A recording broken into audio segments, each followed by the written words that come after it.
Hello बच्चों, let's see the question. The question states that a small ball suffers a elastic collision with a stationary big ball. Bigger ball जो small ball से बड़ा है उसे small ball टकराएगा. So after that collision, elastic collision happens. So how do they behave after collision? See, collision के बाद में वो किस तरह behave करेंगे. So what will happen if the ball are get interchanged in the above problem? तो यहाँ पर दो क्वेश्चंस है. एक क्वेश्चन की वो किस तरह बिहेव करेंगे.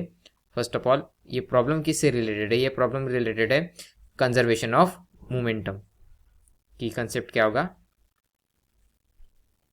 Conservation of momentum.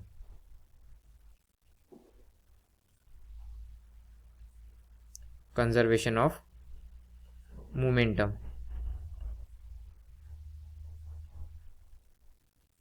So first case हम कंसिडर करते हैं. That is in this first case suppose करो ये स्मॉल बॉल है, ये बिगर बॉल है. ये स्मॉल बॉल इस बिगर बॉल को अप्रोच कर रहा है. ये स्टेशनरी है. ये विद द वेलोसिटी सपोज करो v1 और इसका मास है m और इसका मास है कैपिटल M. बिफोर कोलिजन क्या होगा, जो मोमेंटम होगा, जो बिग मास है उसका मोमेंट, उसकी वेलोसिटी क्या होगी, 0 होगी क्योंकि वो रेस्ट में है फिलहाल. That is v2 equal to यहाँ पर 0 होगा और ये उसको अप्रोच कर रहा है. उसका मोमेंटम कितना होगा, m into v1. So during collision the momentum during collision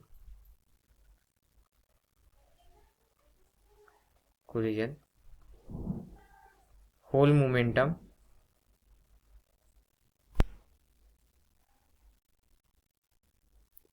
during collision, whole momentum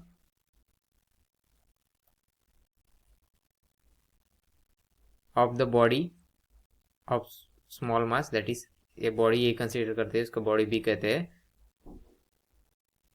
of the body A will get transferred to B. Therefore जो कोलिजन जो मोमेंटम था, कोलिजन के कारण जो momentum that is mass m v1 is equal to क्या होगा, capital mass m और v2. During collision ये इक्वेशन सेटिस्फाई होगा because of conservation of momentum. So यहाँ पर हम देख सकते हैं यहाँ पर जो मास है, mass is mass small m is less than the capital M. Therefore v1 has to be greater than v2. जो बड़ा वाला मास है वो कम वेलोसिटी से ट्रैवल करेगा छोटे वाले मास से, और यही तो दिस इज द इस तरह वो उनका कोलिजन होगा. और आफ्टर कोलिजन क्या होगा कि उसकी वेलोसिटी होगी v2 विच इज, जो बड़े वाले मास की वेलोसिटी कितनी होगी, v2 which is less than the v1. It means that वो स्लो ट्रैवल करेगा छोटे वाले मास से.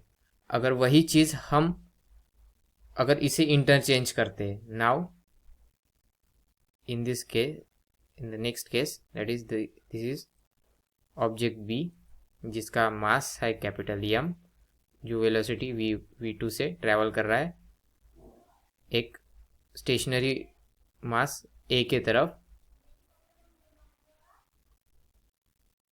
जिसकी वेलोसिटी फिलहाल 0 है और उसका मास m. सो इस तरह अगर कंडीशन इंटरचेंज हुई अबव कंडीशन, सो क्या होगा यहाँ पर during collision mass m v2 equal to m v1. So during collision यही इक्वेशन फॉलो करेगा. तो जैसे कि हमें पता है कि mass m is greater than m, so इस इक्वेशन की इक्वलिटी मेंटेन करने के लिए यहाँ पर v2 को क्या होना होगा, v2 must be less than the v1. It means that जो छोटा बॉल है वो ज़्यादा वेलोसिटी से ट्रैवल करेगा. सो ये इस तरह के दो कंडीशन हो गए. सो आशा करता हूँ आपको सोल्यूशन समझ में आया होगा. Thank you.